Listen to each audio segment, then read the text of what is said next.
अस्सलाम वालेकुम। हम लोगों ने सिंपल इंटरेस्ट चैप्टर को स्टार्ट किया था और इस चैप्टर से रिलेटेड हमने काफ़ी सारी थ्योरीज़ वगैरह भी देखी हैं और साथ ही साथ कई सारे क्वेश्चंस भी हमने सॉल्व किया है। वो सारे क्वेश्चंस के वीडियो प्लेलिस्ट में दिए गए हैं, आप जा करके उसे वहाँ से चेक करते हैं।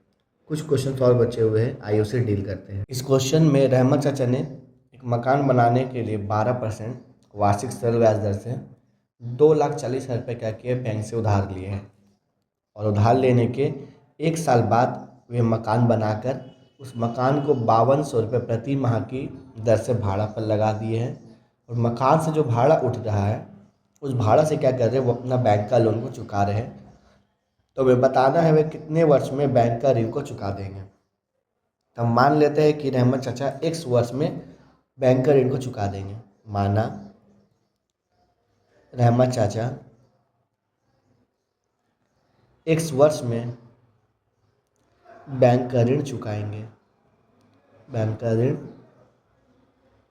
चुका देंगे। सबसे पहले हम देखेंगे कि x वर्ष के लिए बैंक का क्या इंटरेस्ट होता है। अगर बैंक का ब्याज दर यानी जो रेट ऑफ इंटरेस्ट है वो अगर 12% हो और रहमत चाचा ने मूलधन के रूप में 2,40,000 रुपये अगर उधार लिया हो, 2,40,000 रुपये अगर उधार लिया हो, तो देखते हैं कि बैंक का ब्याज क्या होगा। तो ब्याज यानी इंटरेस्ट फॉर्मूला था हमारा PRT/100। तो P हमारा है 2,40,000 इंटू R हमारा 12%, समय कितना x वर्ष जिसे हमने लेट किया है /100। सॉल्व करने पर 12 चौक 48 मेरा 4 बाद 24 4 28 00x। तो इतने रुपये क्या हुआ ब्याज के रूप में देना पड़ा। लेकिन जब बैंक में वो रुपए चुकाएंगे, लोन चुकाएंगे, तो ब्याज के साथ साथ उन्हें मूलधन भी देना पड़ेगा जो उन्होंने उधार लिया था।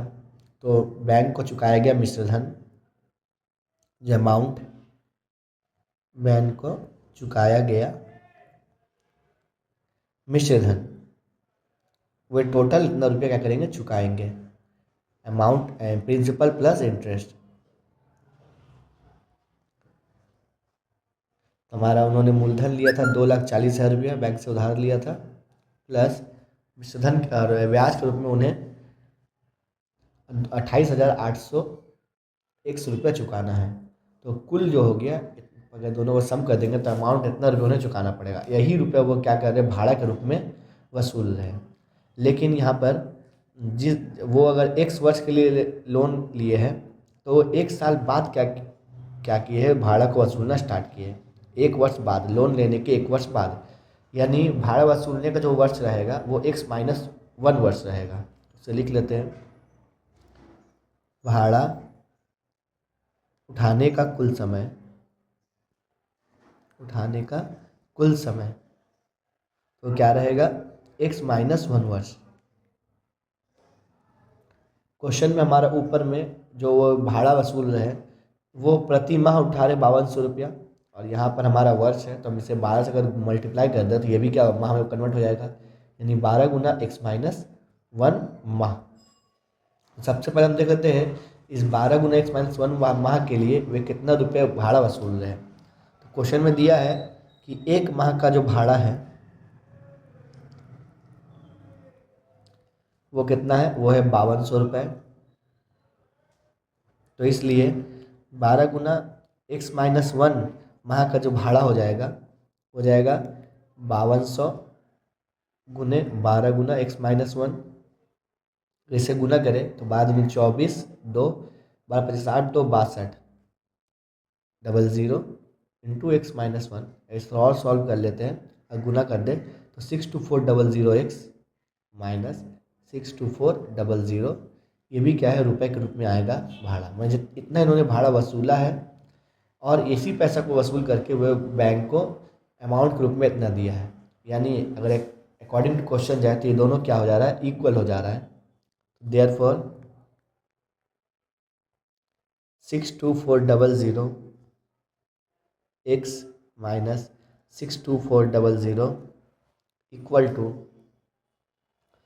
2440 प्लस 28,800x। अगर इसे x को एक तरफ और नंबर को एक तरफ ले जाए तो 62400x minus 28800x equal to यहाँ 2,40,000 प्लस ये नंबर राइट हैंड साइड जाके प्लस हो जाएगा 62400 सॉल्व करने पर यहाँ ये सब्ट्रैक्ट हो जाएगा तो 0 4 से 8 जाने पर 6 और 11 से 8 जाने पर 3 और इधर 5 से 2 जाने पर 3 यानी 33600x इक्वल टू यहाँ ऐड हो जाएगा तो 2400 6 4 10 1 213 32400 x का वैल्यू निकालने पर 302400 बाई 33600 0 कैंसिल हो जा रहा है। अगर इससे काटते हैं 4 से काटते हैं तो 4 8 ज़ा 32 और 4 4 ज़ा 16 यहाँ पर 4 7 28 4 4 5 ज़ा 20 और 4 6 ज़ा 24 फिर 4 से काटते हैं तो 4 2 ज़ा 8 4 1 ज़ा 4 और 4 1 ज़ा 4 4 8 ज़ा 32 4 9 ज़ा 36 21 अगर काटेंगे तो ये 9 टाइम्स में आ जाएगा 21 इंटू 9 करने पर 9 2 से 189 आ जाता है। यानी x जो हमारा आया वो क्या आया 9 और x हमारा क्या हमने लेट किया था साल वर्ष लेट किया था तो हमारा क्या हो गया 9 वर्ष यानी लोन चुकाने में उन्हें 9 साल का समय 9 वर्ष का समय लगेगा। तो इस क्वेश्चन में रथीन बाबू अपने 2 पुत्रियों का नाम अलग अलग बैंक में जमा किए हैं। इस कदर जमा किए हैं कि 18 वर्ष जैसे ही होता है तो दोनों ही पुत्री को 1,20,000 रुपया प्राप्त होगा बैंक से। अब बैंक का अगर वार्षिक सरल ब्याज दर 10% हो तो हमें बताना है और अगर पुत्रियों का उम्र दे दिया गया है कि एक पुत्री का उम्र 13 वर्ष है और दूसरी पुत्री का उम्र 8 वर्ष है तो हमें बताना है कि रथीन बाबू ने दोनों पुत्रियों के बैंक में कितने रुपए जमा किए थे। तो हम मान लेते हैं कि बड़ी पुत्री यानी जिसकी उम्र 13 वर्ष है उसके अकाउंट में 100 रुपये और छोटी पुत्री जिसका उम्र 8 वर्ष है उसके अकाउंट में y रुपये जमा किए थे। माना रथीन बाबू ने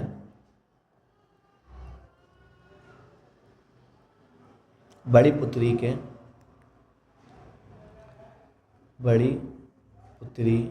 के बैंक में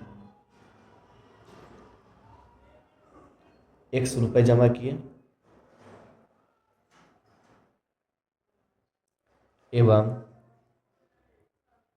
रथीन बाबू ने छोटी पुत्री के बैंक में y रुपये जमा किए।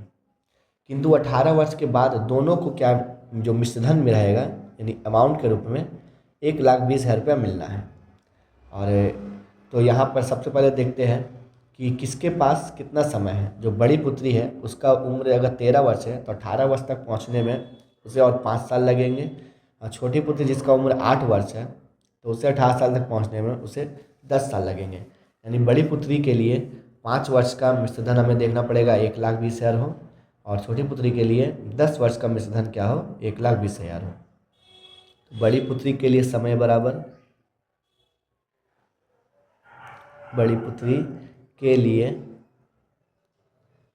बराबर उन्हें अधिक रुपए भी रखना पड़ेगा क्योंकि एक ही समय में दोनों का 1,20,000 रुपया होना है 18 वर्ष की उम्र आते आते। तो बड़ी पुत्री का उम्र है 13 वर्ष तो 18 माइनस 13 करेंगे तो हो जाएगा 5 वर्ष और छोटी पुत्री के लिए समय बराबर छोटी पुत्री का उम्र 8 वर्ष है तो 18 माइनस 8 हो जाएगा 10 वर्ष। तो हम देखते हैं कि बैंक का जो रेट ऑफ इंटरेस्ट है वो कितना 10% है। तो बैंक का ब्याज दर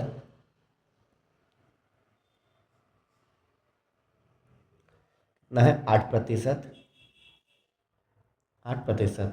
पहले हम बड़ी पुत्री के लिए निकालते हैं। बड़ी पुत्री का बैंक में 100 रुपये जमा किए थे तो उसके लिए समय कितना है 5 वर्ष। तो 5 वर्ष के लिए x रुपए का ब्याज निकाल कर देखते हैं। इसे I1 लेट करते हैं। फॉर्मूला हमारा PRT/100। तो बड़ी पुत्री के लिए मूलधन 100 रुपया था। ब्याज दर बैंक का 8%, ब्याज दर बैंक का 10% है, 8% नहीं 10% है, 10%।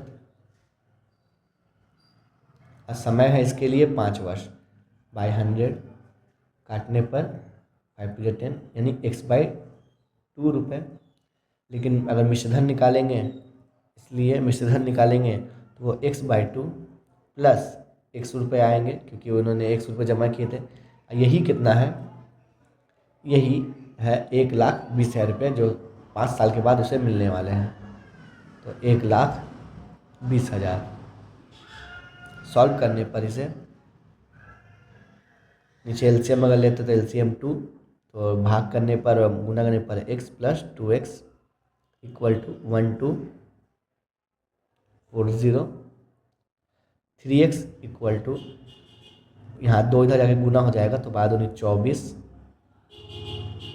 0 और x निकालेंगे तो 24 2,40,000 बाई अगर 3 करते हैं तो 3×8 = 24। यानी उन्होंने बड़ी पुत्री के अकाउंट में 80,000 रुपये क्या किया था? जमा किया था। इसी प्रकार हम छोटी पुत्री का भी देख लेते हैं। तो छोटी पुत्री जो है उसके लिए 10 वर्ष का समय है और उसके अकाउंट में y रुपये डाला गया था। तो 10 वर्ष के लिए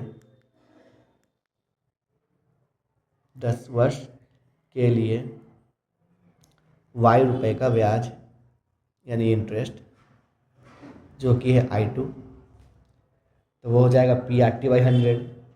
फॉर्मूला है हमारा। तो P हमारा y रुपये, R हमारा 10% जो बैंक का रेट ऑफ इंटरेस्ट है, और समय इसके लिए 10 साल। बाई नीचे 100, 0 कैंसिल हो जाएगा, यानी y रुपये यहाँ से आया। लेकिन मिश्रधन जो रहेगा, वो मिश्रधन अगर निकालेंगे तो y रुपये प्लस उन्होंने जमा किए थे y रुपये, ये y रुपये इंटरेस्ट के रूप में, और ये जो उन्होंने जमा किए थे यानी प्रिंसिपल प्लस इंटरेस्ट जो हो गया अमाउंट, वही कितना है? 1,20,000 रुपये, जो उनसे मिलने वाले हैं 18 साल के बाद।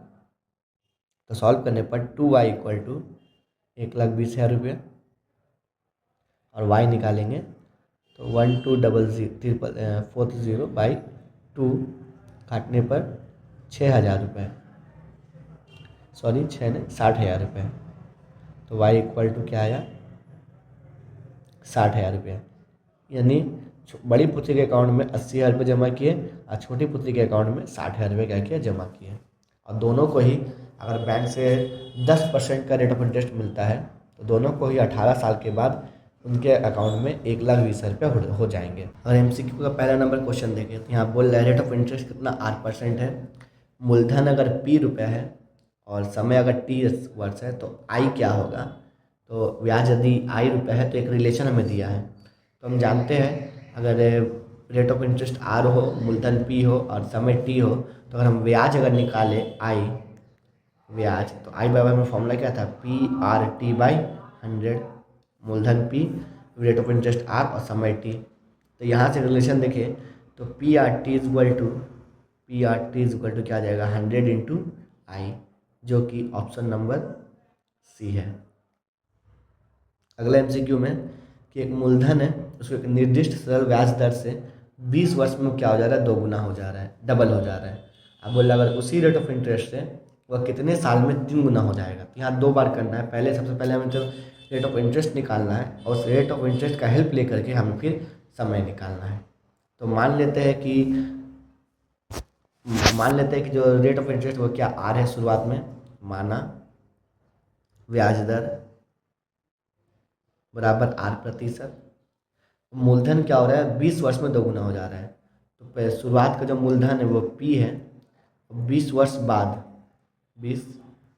बाद 2 गुना हो जा रहा है, 2 गुना 20 वर्ष बाद 2 गुना, तो करेंगे तो क्या आएगा? 2P हो जाएगा। और ये 2 गुना होके आया है, हमने बताया था ये क्या है? ये अमाउंट है यानी मिश्रधन है। तो अगर यहाँ से अगर हम ब्याज निकालते हैं तो ब्याज हमारा आ जाएगा 2p माइनस पी, यानी अमाउंट माइनस प्रिंसिपल, दिया जाएगा p।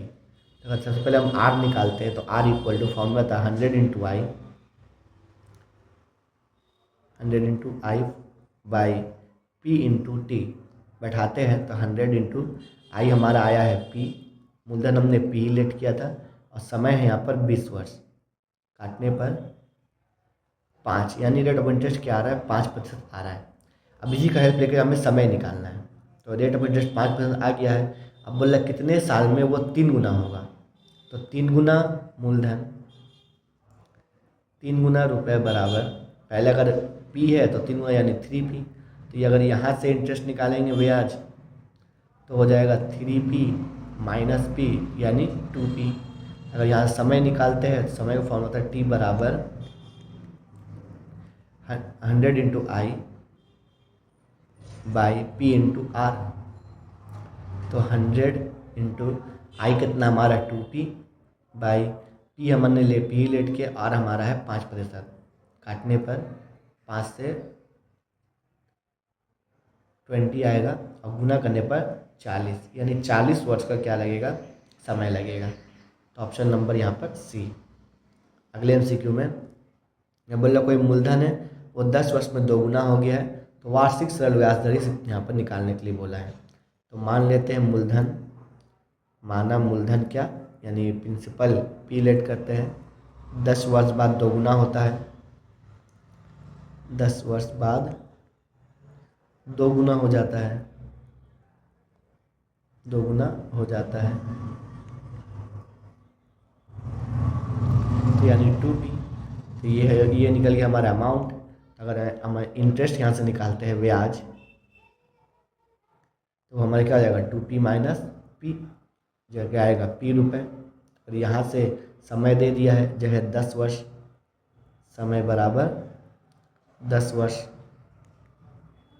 तो हम यहाँ से क्या रेट ऑफ इंटरेस्ट निकाल सकते हैं, तो r बराबर क्या formula 100 into I by p into T, put करने पर 100 इंटू आई ब्याज दर यानी p, आई यानी इंटरेस्ट यानी p जो हमने यहाँ निकाला, बाई प्रिंसिपल को हमने p लेट किया था और समय यानी 10 साल, काटने पर 10, यानी रेट ऑफ इंटरेस्ट कितना है 10% है। अगले MCQ में यहाँ बोला x% वार्षिक सरल ब्याज दर से किसी मूलधन का x वर्ष में ब्याज यदि x रुपया हो तो मूलधन क्या होगा। तो मूलधन हम p लेट कर लेते हैं, मूलधन को हमने p लेट किया, ब्याज दर यहाँ दे दिया गया है जो कि है x%, यानी r का वैल्यू हमारा क्या है x%।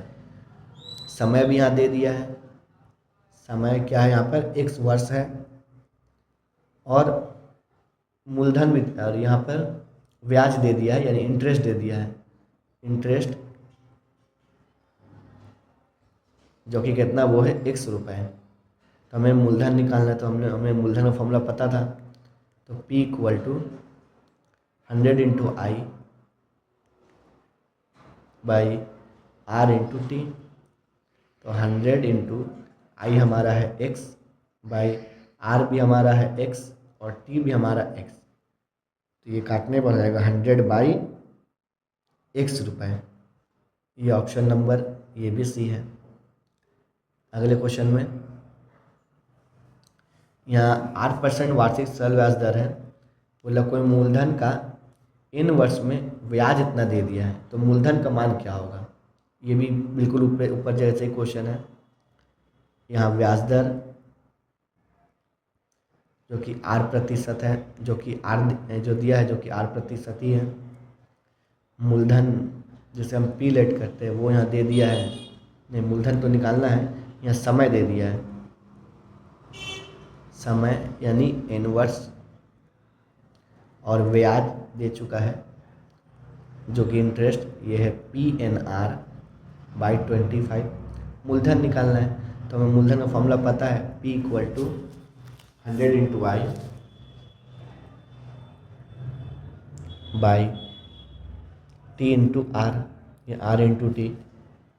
तो 100 इंटू आई का वैल्यू बैठाने पर ये PNR बाई 25 हो जाएगा, इंटू समय दिया है इनवर्स और ब्याज दर कितना है 8%। सॉल्व करने पर n और r कैंसिल हो जाएगा और 25 से ये 4 टाइम्स से कट जाएगा, यानी आंसर आ रहा है 4p, जो कि ऑप्शन नंबर बी है। अगर आगे बढ़े तो आगे यहाँ पर ट्रू फॉल्स है। ट्रू फॉल्स में बोल रहा है कि जो व्यक्ति रुपए उधार लेता है क्या उसे ऋणी या लेनदार कहते हैं। तो जो उधार लेने वाले व्यक्ति को ऋणी तो कहते हैं बट लेनदार नहीं कहते। तो यहाँ पर लेनदार ना होकर यहाँ पर देनदार होगा, और अगर देनदार हुआ तो ये क्या हो जाएगा हमारा ट्रू हो जाएगा, यानी सत्य हो जाएगा। इसे इंग्लिश में डेब्टर कहते हैं। जो लोन लेने वाले को क्या कहते हैं डेब्टर। ये हमने शुरू में ही बताया था जब हमने चैप्टर को थ्योरीज वगैरह बताई थी। तो अगला क्वेश्चन है ट्रू या फॉल्स का। ये सत्य है, ये वाला ट्रू या सत्य है। तो इस क्वेश्चन में बोल रहा है कि मूलधन व प्रतिशत वार्षिक ब्याज दर समान होने पर क्या कुल ब्याज जो रहेगा वो समय का विलोमानुपाती यानी इन्वर्स रिलेशन में रहेगा। तो अगर हम ब्याज का अगर फॉर्मूला देखते हैं तो वो होता है आई बराबर PRT/100। ये हमारा फॉर्मूला है। यहाँ क्वेश्चन बोला है कि जो PR है ये क्या है, ये कांस्टेंट है, यानी ये सेम रहे, बदल नहीं रहा है, समान दर है।